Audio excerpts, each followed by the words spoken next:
Assalamualaikum warahmatullahi wabarakatuh. Alhamdulillah, alhamdulillahilladzi nawwara qulubana binuri ma'rifati wal yakin wa adkhilna ma'al awliya'i was sholihin. Wassalatu wassalamu ala sayyidina Muhammadin nabiyyi sayyidil mursalin wa ala alihi wa sahbihi rasulillahi ajma'in. Wa qala Allah ta'ala fil Qur'anil Karim, a'udzu billahi minasy syaithanir rajim. Bismillahirrahmanirrahim. Sanurihim ayatina fil afaq wa fi anfusihim hatta yatabayyana lahum annahul haq. Wa bil abdi ayatul lil mukminin wa fi anfusikum afala tubsirun. Sadaqallahul azim. Bapak Ibu, saudara-saudaraku jamaah Tauhid Rabbani se-Sumatera Barat, Atu Sangkar, serta para muhibbin dan para pencari Tuhan yang dirahmati Allah. Puncak beribadah yang kita lakukan adalah fana bilah dan bakobilah. Fana bilah dan bakobilah itu Bapak Ibu, di mana diri kita itu benar-benar hapus, diri kita benar-benar tidak lagi terlihat akan merasa kita yang wujud dan yang bersifat. Itulah puncak daripada setiap ibadah dan ketaatan yang kita kerjakan. Makanya Allah katakan, wal baqiyatus sholihatu khairun 'inda rabbika. Sesungguhnya amal ibadah yang berkekalan yang kamu perbuat itu, kata Allah, maka itulah amal yang terbaik di sisi aku, kata Tuhan. Maka jikalau kita Bapak Ibu mengerjakan suatu ibadah dan ketaatan kepada dirinya masih terlihat akan wujud diri kita yang merasa kitanya yang beramal dan beribadah, maka itulah yang disebut namanya dengan suatu kesyirikan. Jadi syirik itu Bapak Ibu bukan hanya meminta kepada sesuatu selain Allah. Syirik itu bukan hanya menyembah dan minta tolong kepada sesuatu selain Allah.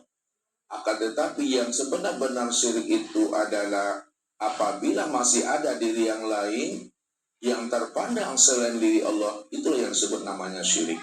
Maka Nabi katakan, wujudu kadzabun, adanya pengakuan dirimu yang merasa ada dan bersifat itu, itulah yang dikatakan namanya syirik itu.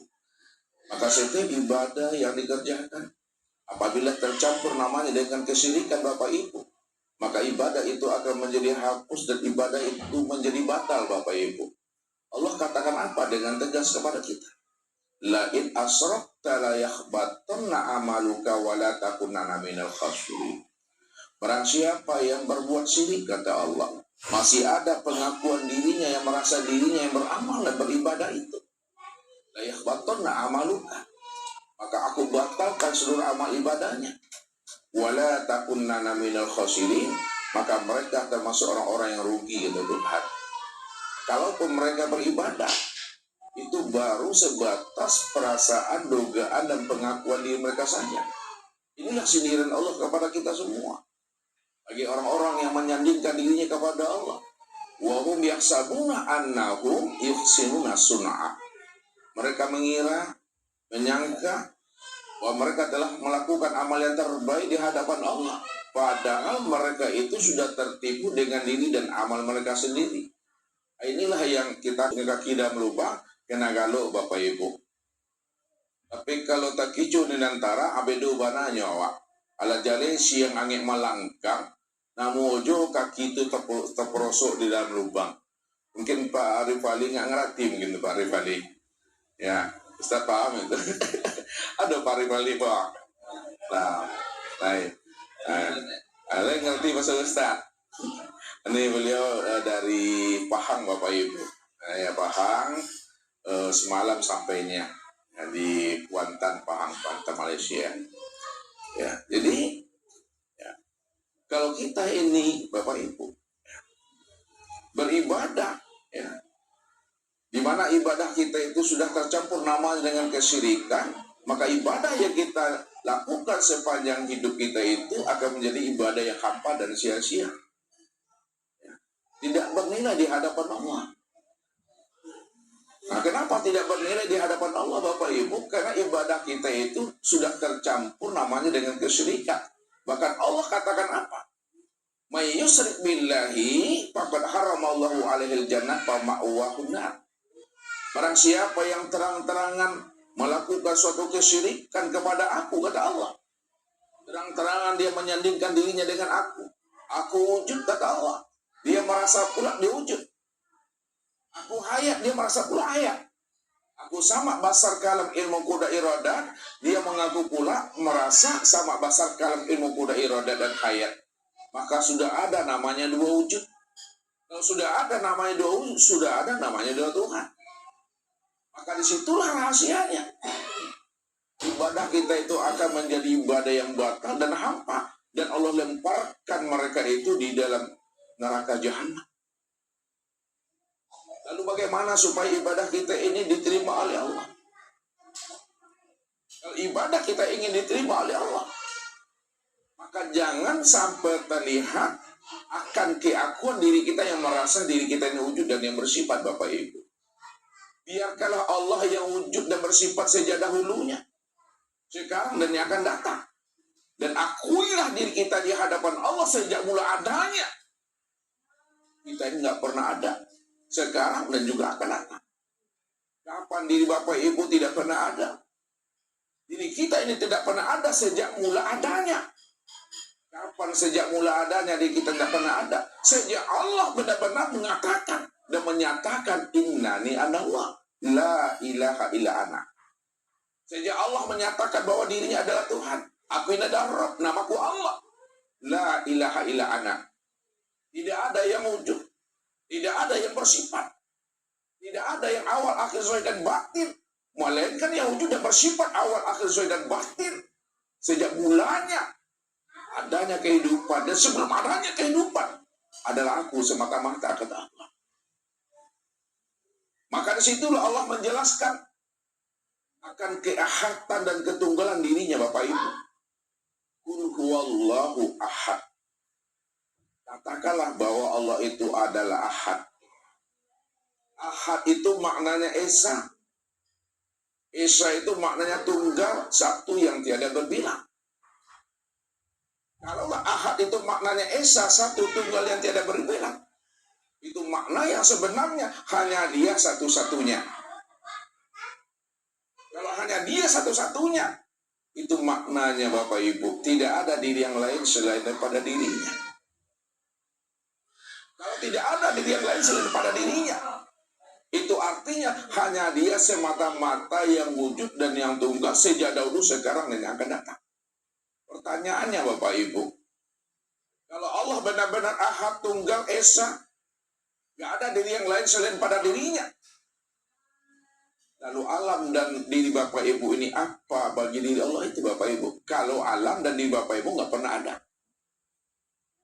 Alam dan diri kita ini, inilah yang disebut namanya tajalli min tajaliyatillah. Penampakan akan nyatanya diri Allah itu. Kalaulah alam dan diri kita ini ada penampakan nyatanya diri Allah, maka disebutlah namanya alam dan diri Bapak Ibu ini dikatakan wujudullah, ainullah, tempat memandang wujud nyatanya diri Allah. Dalam bahasa Thariqat,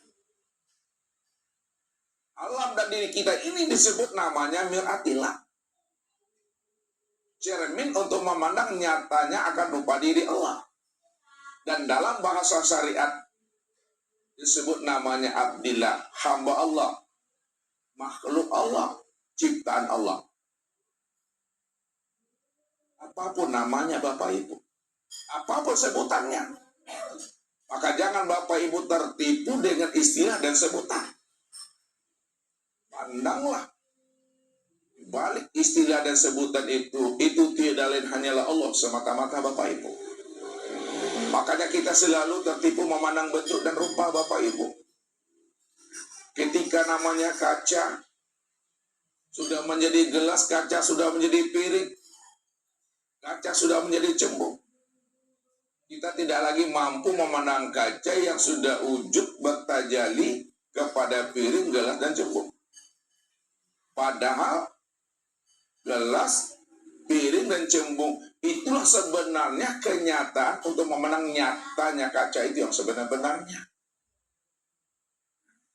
Itu artinya, kalaulah gelas, piring, cembung kenyataan untuk memandang wujud nyatanya kaca, itu maknanya Bapak Ibu, ketika kita memandang gelas, ketika kita memandang piring, ketika kita memandang cembung, yang terpandang itu adalah kaca. Siapa yang tidak mampu memandang kaca pada gelas? Siapa yang tidak mampu memandang kaca pada piring? Dan siapa yang tidak mampu memandang kaca pada cembung? Apa namanya itu Bapak Ibu? Itu yang butuh sangi itu Bapak Ibu. Inilah orang yang tidak mampu memandang kaca pada piring, gelas, dan cembung karena tertipu memandang bentuk dan rupa. Lalu bagaimana kita menghantarkan paham kepada orang-orang yang tertipu memandang bentuk dan rupa supaya dia bisa terpandang namanya kaca pada piring, gelas, dan cembung? Maka jalannya Bapak Ibu, gelas, piring, dan cembung itu kita pecahkan sepecah-pecahnya, kita hancurkan sehancur-hancurnya. Kalaulah piring itu tidak lagi nampak bentuknya, cembung itu juga tidak lagi nampak rupanya, gelas itu juga tidak lagi nampak akan rupa dan wajahnya, maka ketika itu terang, nyata, jelas sejelas-jelasnya akan kaca itu yang sesungguhnya. Ini artinya apa? Kenapa manusia tidak mampu memandang wujud nyatanya diri Allah, padahal Allah itu maha nyata dan segala yang wujud? Bukankah Allah menjelaskan akan dirinya? Ala innahu bikulli syai'in muhit. Ketahuilah kata Allah, sesungguhnya aku ini wujud dan nyata. Wujud nyatanya aku sudah meliputi alam semesta. Kalau Allah itu benar-benar wujud dan nyata, wujud dan nyatanya Allah itu meliputi alam semesta,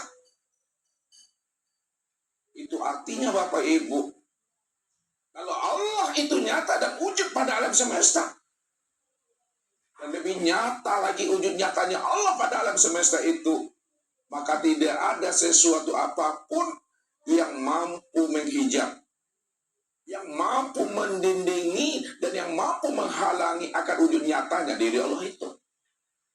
Kalaulah mik ini wujud dan nyata Bapak Ibu, maka Allah lebih nyata lagi dibandingkan wujud dan nyatanya mik ini. Nyata lagi daripada nyata dan wujudnya mik ini, maka mik ini tidak akan pernah mampu menghalangi dan menghijab akan nyatanya diri Allah itu. Karena dia meliputi akan segala yang wujud. Tapi kalau manusia tertipu memandang nyatanya Allah pada segala sesuatu, karena dia tertipu memandang bentuk dan rupa saja Bapak Ibu. Kalau pada gelas, supaya nampak kacanya, dihancurkan gelasnya. Kalau pada piring, supaya nampak kacanya, hancurkan piringnya. Jangan nampak bentuknya, jangan nampak rupanya. Kalau manusia Bapak Ibu, bagaimana cara menghancurkannya? Jadi kalau manusia tidak menghancurkan, namanya tidak dipecahkan. Fanakanlah wujud kita ke dalam wujudnya. Fanakanlah sifat kita ke dalam sifatnya. Bukankah Allah katakan apa kepada kita? Bila engkau adalah engkau, maka engkau tak kenal aku. Bila engkau bukanlah engkau, engkau pasti kenal aku. Maknanya, bila engkau adalah engkau, maka engkau tak kenal aku. Kalau engkau merasa wujud, merasa hayat, sama basar kalam ilmu kudrat dan iradat, pasti kamu tidak akan pernah mengenal aku. Karena yang sebenar-benar wujud itu aku, kata Allah. Tapi kamu merasa pula dirimu wujud. Padahal wujudnya kamu itu diwujudkan, wujudnya aku wujud dengan sendirinya. Akan tetapi, bila engkau bukanlah engkau, engkau pasti mengenal aku. Bila engkau tidak ada lagi merasa diri engkau yang wujud di situ, maka sebenar-benar wujud itu aku. Bila engkau benar-benar buta dan tuli, tidak lagi kamu merasa yang melihat dan mendengar, maka disitulah kamu mengenal akan aku. Kenapa? Karena yang sebenar-benar melihat dan mendengar itu adalah aku. Kalau kamu benar-benar adalah bisu, kamu adalah benar-benar bodoh, lemah dan papa serta mati, maka disitulah kamu bisa mengenal aku. Yang berkata itu adalah aku, yang mengetahui itu adalah aku, yang berkuasa dan berkehendak serta hidup itu adalah aku, kata Allah. Karena akulah satu-satunya, tidak ada yang lain selain daripada aku. Kalau Allah cuma satu-satunya, Bapak Ibu, tidak ada yang lain selain daripada dirinya. Itu artinya jangan disandingkan Allah dengan sesuatu yang tidak pernah ada. Jangan disandingkan Allah dengan sesuatu pada sesuatu itu tidak pernah ada. Kalau sesuatu itu tidak pernah ada, Allah cuma yang ada, Bapak Ibu. Maka alam diri kita ini sebenarnya adalah bentuk lain daripada rupa wujud dirinya. Dirimu bukanlah dirimu. Akan tetapi dirimu adalah bentuk lain daripada rupa diriku. Akulah dirimu, dirimu bukanlah diri aku. Akan tetapi dirimu adalah bentuk lain daripada rupa diri aku, kata Allah. Karena aku yang wujud, aku yang nyata. Aku cuma yang ada sejak dahulunya, kata Allah. Dan kamu tidak pernah ada. Kalau memang Allah cuma yang wujud, Allah cuma yang ada sejak dahulunya, dan kita tidak pernah ada. Apakah Bapak Ibu itu Tuhan? Apakah Bapak Ibu itu ngaku Tuhan? Apakah Bapak Ibu itu benar-benar jadi Tuhan? Tidak, Bapak Ibu. Walaupun Allah cuma yang wujud, Allah cuma yang ada.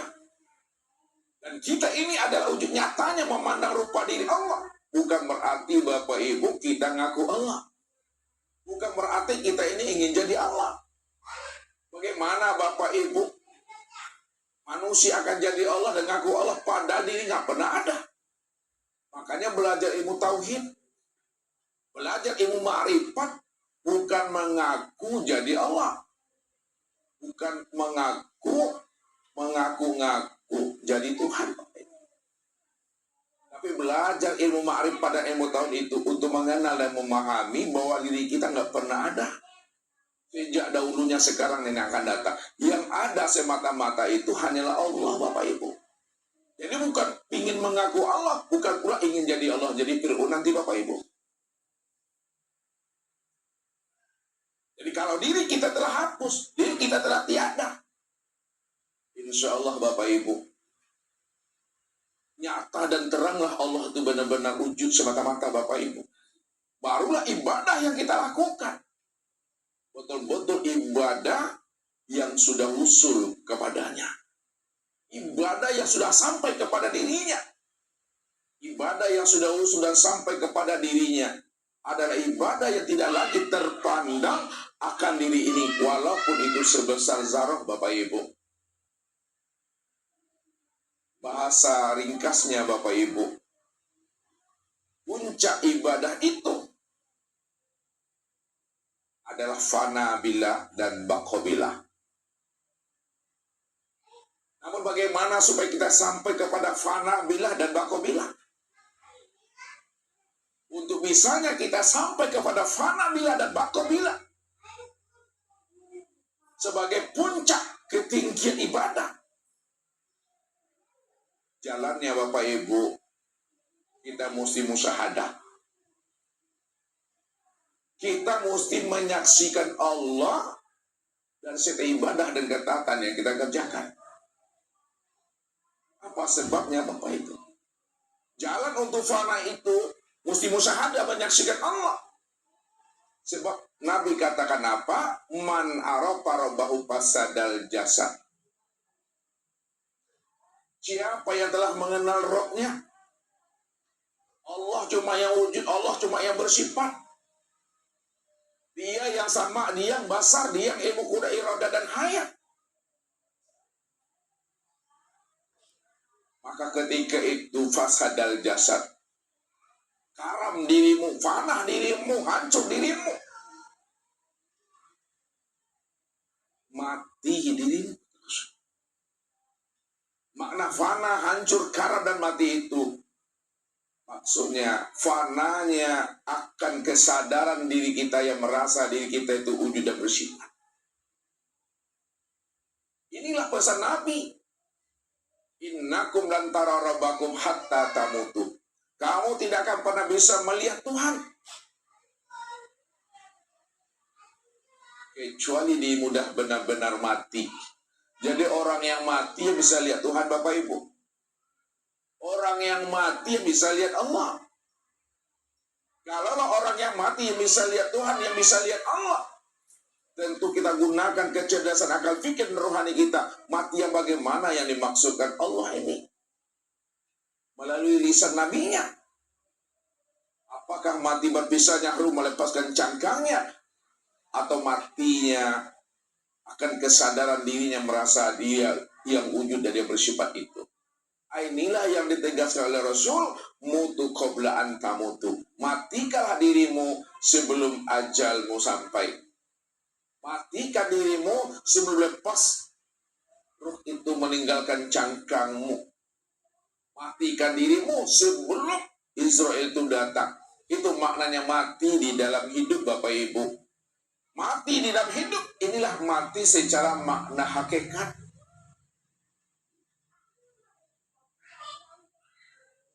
Matikan keakuan diri. Yang merasa diri yang wujud, yang merasa diri yang bersifat. Kalau kita sudah benar-benar tidak ada, kita ini benar-benar buta dan tuli, kita ini benar-benar bisu, bodoh, lemah, dan papa, kita ini benar-benar tidak kuasa, Bapak Ibu. Maka siapa yang sebenarnya yang wujud? Dan siapa pula yang sebenarnya yang hidup? Yang sebenarnya yang wujud dan yang hidup itu hanya Allah. Kalau Allah yang wujud dan Allah yang hidup, maka dialah yang melihat, dialah yang mendengar, dia yang berkata itu, dialah yang mengetahui berkuasa dan berkehendak itu, Bapak Ibu. Barulah kita sadar dan paham di kita itu la haula wala quwata illa billah itu. Maka jikalau kita ingin melihat dan menyaksikan Allah, kita wajib keluar daripada diri kita ini, Bapak Ibu. Selama kita tidak mau keluar kita dari diri kita, maka selama itu pula kita tidak akan pernah mampu menemui akan Tuhan itu. Lain namu Bapak Ibu berhenti jadi orang, boh. Lain. Kalau nggak amu berhenti jadi orang, tak amuh dia, Bapak Ibu. Ya. Makanya orang-orang tua wah dulu Bapak Ibu menyampaikan, anak-anak kete, ya, sampai umurnya kil balik atau umur 40, tidak boleh belajar ilmu tauhid, tidak boleh belajar ilmu ma'rifat. Bakok gitu, kau capek mati ya. Benar tuh salah ilmunya tuh, pemahaman itu. Benar tuh Bapak Ibu. Ya anak kecil kalau belajar ilmu ma'rifat cepat matinya. Iya cepat matinya Bapak Ibu. Sebab kalau kita sudah mengenal Allah, pada saat itulah diri kita itu tiada. Kalau Allah yang wujud, maka kita tiada tuh. Kalau Allah yang hajat, maka kita tuh mati. Itu bahasa yang diantarkan oleh orang tua kita untuk menghantarkan pemahaman ilmu ini. Dengan kias dan halus Bapak Ibu. Maka malam hari ini Bapak Ibu kita akan mencoba memahami ya, bagaimana kita mengenal akan diri kita ini yang sebenar-benarnya. Kita coba, kita perteli diri kita ini. Ya, sehingga puncak ibadah itu benar-benar mampu kita pahami. Bahwa puncak ibadah itu adalah fana bilah dan baqawilah. Selagi kita tidak fana, selagi kita belum baqa, maka kita tak akan pernah bisa Bapak Ibu memahami ibadah itu dengan nikmat itu. Ya, maka jalannya kita wajib mengkaramkan dan memfanakan diri kita sebelum datang ajal. Sehingga ibadah yang kita lakukan itu ibadah yang daimun. Itulah ibadah yang ma'rifat. Itulah ibadah yang dikehendaki oleh Allah Subhanahu wa Ta'ala. Jadi untuk lebih jelas dan pahamnya Bapak Ibu, maka tunggulah pesan-pesan berikut ini. Baik Bapak Ibu yang dirahmati Allah, ya. Ustaz katakan puncak, ya, ibadah itu adalah fana bila dan bako bila.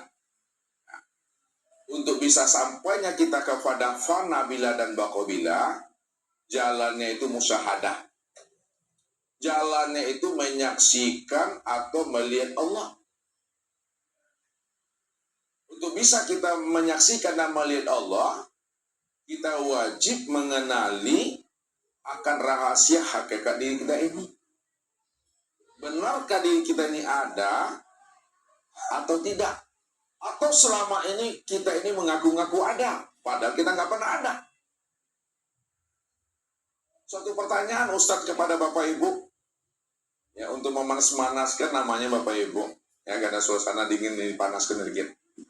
Sebelum adanya segala yang ada, dan sebelum adanya kehidupan, siapa yang benar-benar ada sebelum adanya kehidupan dan sebelum adanya segala yang ada itu? Halo? Siapa yang sebenar-benar ada sebelum adanya kehidupan dan sebelum adanya segala yang ada ini? Yang maha ada. Siapa yang maha ada itu? Hanyalah Allah. Ini yang Allah maksudkan, hal ata alal insan hinu minad dahri lam yakun say'an madhkura. Telah datang kepada insan satu waktu dari masa yang nggak pernah bisa disebut. Kenapa tidak pernah bisa disebut Bapak Ibu? Karena yang namanya alam belum ada Bapak Ibu. Langit dan bumi ini belum ada. Jangankan langit dan bumi ini belum ada, aras, kursi dan mahfuz pun juga belum ada. Jangankan aras, kursi dan mahfuz belum ada, sorga dan neraka pun juga belum ada. Jangankan sorga dan neraka belum ada, nur saja juga belum ada. Jangankan nur belum ada Bapak Ibu, Tuhan yang bernama Allah saja juga belum ada. Lalu siapa yang ada? Ya dia. Kata-kata dia pun juga belum ada. Hu. Ya kata-kata hu itu juga belum ada. Inilah yang membuat paning aku tuh. Makanya tidak ada satupun manusia yang mampu mengenal dan memahami akan rahasia dirinya. Walaupun itu nabi. Walaupun itu rasul. Tidak ada satupun manusia yang mampu mengenal akan rahasia hakikat Allah itu. Walaupun nabi dan rasul Bapak Ibu. Apalagi kita. Kalau kita ingin mencari dan menemui Allah, kita gunakan kekuatan, kecerdasan akal fikir kita. Kita gunakan kepintaran diri kita. Serta kita gunakan kehebatan ilmu kita, maka sia-sia perjalanan kita untuk mencari dan menemui Allah itu. Akal pikir Allah yang punya, Allah yang buat, Allah yang bentuk. Ilmu pengetahuan Allah yang punya, Allah yang beri. Kalau Allah yang punya akal pikir kita, Allah yang bentuk. Dan ilmu pengetahuan itu juga Allah yang punya. Maka ilmu pengetahuan dan akal fikir yang cerdas, yang berlian juga tidak akan pernah mampu mengenal akan Tuhan itu Bapak Ibu. Jadi kalau kita tidak bisa mengenal Tuhan dengan akal pikir kita, dengan ilmu kita, lalu bagaimana supaya kita bisa mengenal Tuhan? Jalan satu-satunya, kalau kita ingin kenal Allah, jangan kita bersandar dengan kekuatan akal pikir. Jangan kita bersandar dengan kecerdasan pikiran kita. Jangan kita bergantung dengan ilmu kita. Kalau kita bersandar dengan ilmu kita, kita bersandar dengan akal pikir dan kecerdasan kita, sia-sia Bapak Ibu. kita bisa kenal Allah itu, Bapak Ibu, sebenarnya Allah lah yang mencari dan mendatangi diri kita ini untuk dipilihnya sebagai kekasihnya. Allah yang datang menemui kita untuk dipilihnya sebagai kekasihnya. Siapa yang telah didatangi Allah, lalu Allah pilih dia sebagai kekasihnya, maka disitulah Allah akan memperkenalkan dirinya kepada hamba yang dia pilih. Bahasa rasionya Bapak Ibu. Nih. Kalau kita ingin menjadi hamba Allah, itu biasa menurut Ustaz. Karena Allah itu Rabb. Kita ingin jadi hamba Allah itu biasa itu. Tapi kalau Allah pilih kita, Allah cari kita, lalu Allah angkat dan Allah pilih kita menjadi kekasihnya dan menjadi hambanya, itu sangat luar biasa. Jadi sebenar-benarnya ilmu ini Bapak Ibu, Allah ingin memilih kita, siapa yang pantas dan layak untuk aku jadikan sebagai hamba dan kekasih aku. Allah. Auliailah. Karena Allah dirinya ingin dikenal, maka didatanginya lah kekasihnya. Supaya kekasihnya itu mampu menerima wejangan rahasia-rahasia tentang diri Tuhan itu. Setelah Allah memperkenalkan dirinya kepada kekasihnya, para nabi dan para rasul serta auliaillah, disitulah kita baru mampu mengenal akan rahasia Allah itu. Itu pun sebatas yang diberitahukan Allah kepada dirinya, Bapak Ibu. Yang tak diberitahukan Allah, kita nggak akan pernah tahu. Maka itulah kata Rasul, Arabtu Rabbi bi Rabbi. Aku kenal Allah. Itu karena Allah. Kalau Allah tidak mau memperkenalkan dirinya kepada aku, walaupun aku berusaha, aku habiskan usia umurku untuk mencari dan menemui Tuhan. Kalau Allah itu Bapak Ibu tidak nonda, ya, tak mau aku memperkenalkan diri kepada dirimu, maka sia-sia umurmu, kata Tuhan.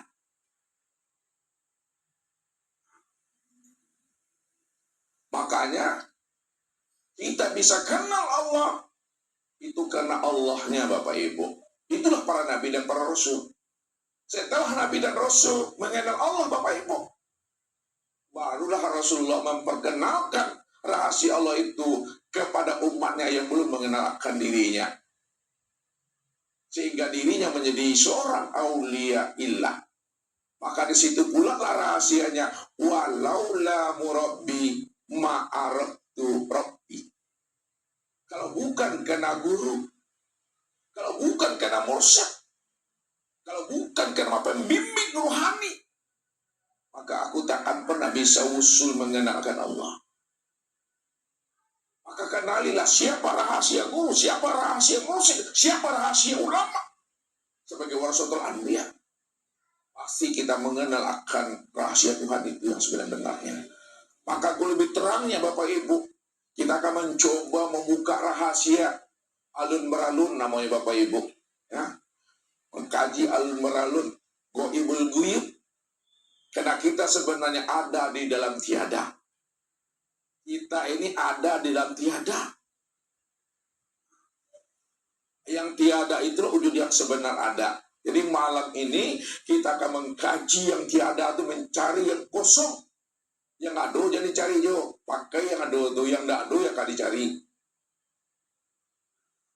Yang ndak ado itu yang sabana ado.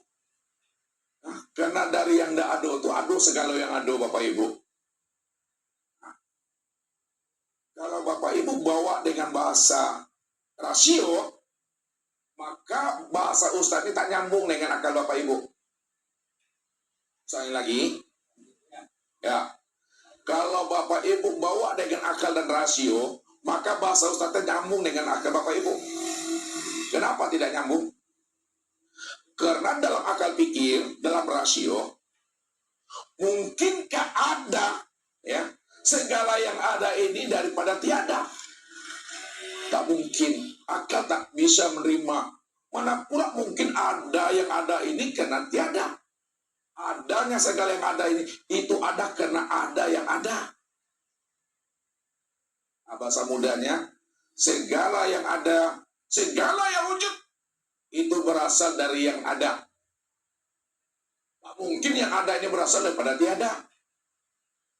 Yang ada ini berasal dari yang ada. Itu akal tuh. Ini secara rasio. Nah, secara makna hakikat, maka diambil dengan rasio. Ya, bahwa segala yang ada ini berasal daripada tiada. Tapi jangan berhenti di situ. Yang tiada itu wujud yang sebenar ada. Wujud yang sebenar ada hanyalah dialah yang bernama Allah. Innani anallah la ilaha illa ana. Sesungguhnya aku ni Allah, tidak ada yang wujud dan yang nyata melainkan aku. Kalau aku yang wujud dan yang nyata, tidak ada yang lain selain daripada aku, maka segala yang ada itulah sebenarnya akan nyatanya diri aku. Dan aku cuma yang ada. Inilah bentuk lain daripada rupa diri aku, kata Allah. Nah, ini kita masuk pemahamannya.